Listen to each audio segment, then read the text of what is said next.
good? I'm good, yeah. Obviously, they were able to come back a couple times within maybe 4 or 5. You guys were able to come up with answers in one of those cases. I mean, what did you like about just how you were able to respond when it did start to get a little bit sloppy? Yeah, just win the game. That's the objective at the end of it. It doesn't matter how it comes, we just want to win. So they're NBA players too. Obviously I'm missing some guys, but those are good players over there who are playing to prove some things and get more minutes. And it's just part of the game. It's part of the NBA. The ebbs and flows, but just figure out a way to win. That's what we did tonight. I said, what do you think you just did well in those cases? I mean, when they got up to 4, they got up to 5. If they gave you any reason to panic, you guys generally got either a 3 or a dunk or something like that right after that. And just about the response. In the fourth, Thomas got some big stops there. Led to some kick aheads for Pascal. I was playing transition. We just had to get stops and get more in transition. We were able to do that.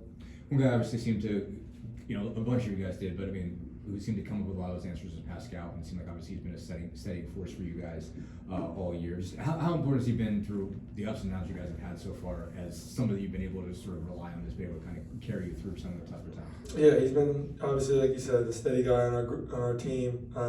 Very consistent. We can count on him to play the right way.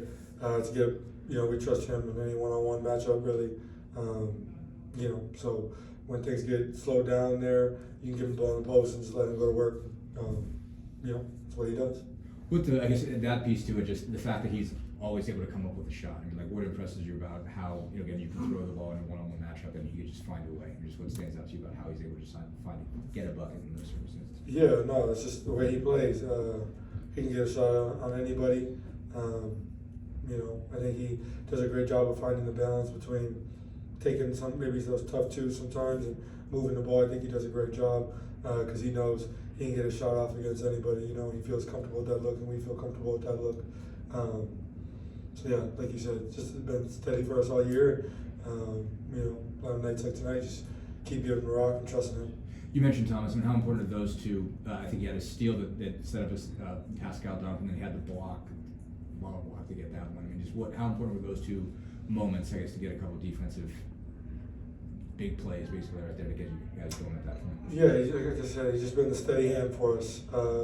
We were very consistent all year, or ever since he's gotten here. And I think, what we're missing, with our 2 bigs down has been that energy big. That's what Isaiah would do last year, is make those energy plays to really get the bench involved, the crowd involved, those highlight plays. And, I thought Thomas did a great job of that. His energy, like we talked about last game, has just been contagious and amazing. So really good pickup for us, and he's been really helping us.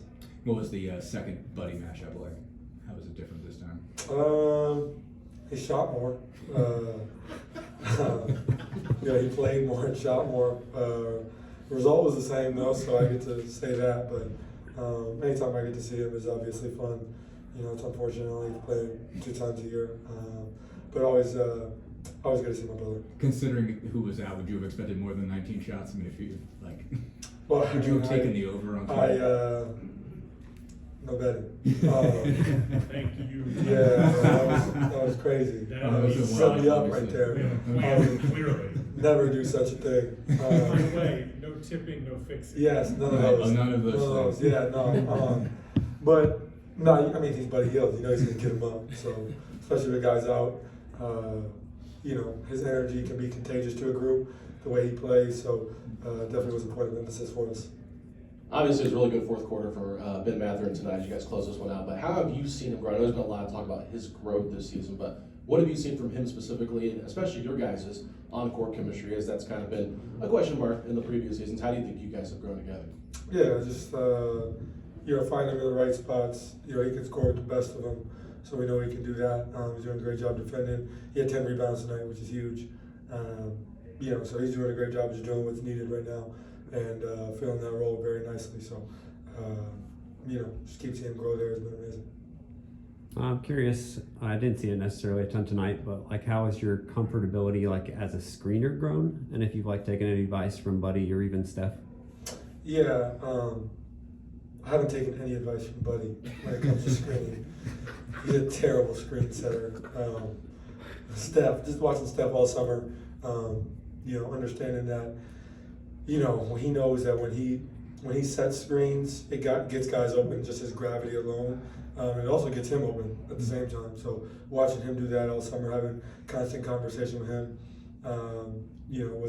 was a great learning experience for me. And just trying to keep growing in that aspect.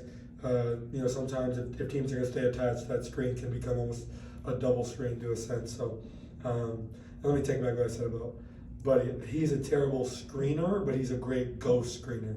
Probably the best ghost screener in our game. But again, that just comes from his gravity and the way he moves. But I would never, ever take advice from him on how to set a screen. He is the worst. He is the best three-point shooter in the history of the game that can't set a screen. Usually three-point shooters are great screeners. Buddy Hield is not. Great ghost screener though. Wait, no. Oh, what? Oh, we have one more. You've played pretty efficiently on offense the past 5 games or so. What have you liked about your game during this stretch and the team's, offense over the past 5? Just getting to the paint, being aggressive. Been taking care of the ball lately. Besides tonight, a little rough. 5 turnovers, sheesh. But I've been getting downhill, being aggressive. 7 free throws. I'm excited about that. But numbers don't lie. Y'all can look it up. The more I'm in the paint, the more we win games. So it's really been about me being aggressive to get 2 feet in the paint and be aggressive to get downhill. Opens up everything for me, opens up everything for everybody else. So just trying to play the right way. I feel like I'm doing a good job of that. Last one. Tyrese, what do you see trending with this team in 2025 so far? I think we're defending at a high rate, which has really been helping us. As much flack we caught last year for being poor defensively, you don't get to where we got to last year without defending. So we know that when we can be, obviously last year and parts of this year we've been, a bottom 5, bottom 10 defense. When we can be in that kind of that 10 to 15 range, we're really tough to beat when we can defend at a high level, and that opens up things for us in transition. So I think that's been our biggest area of growth. Getting Andrew Nemhard helps a lot. He's an all-league defender. You can put that in writing. He's an all-league defender.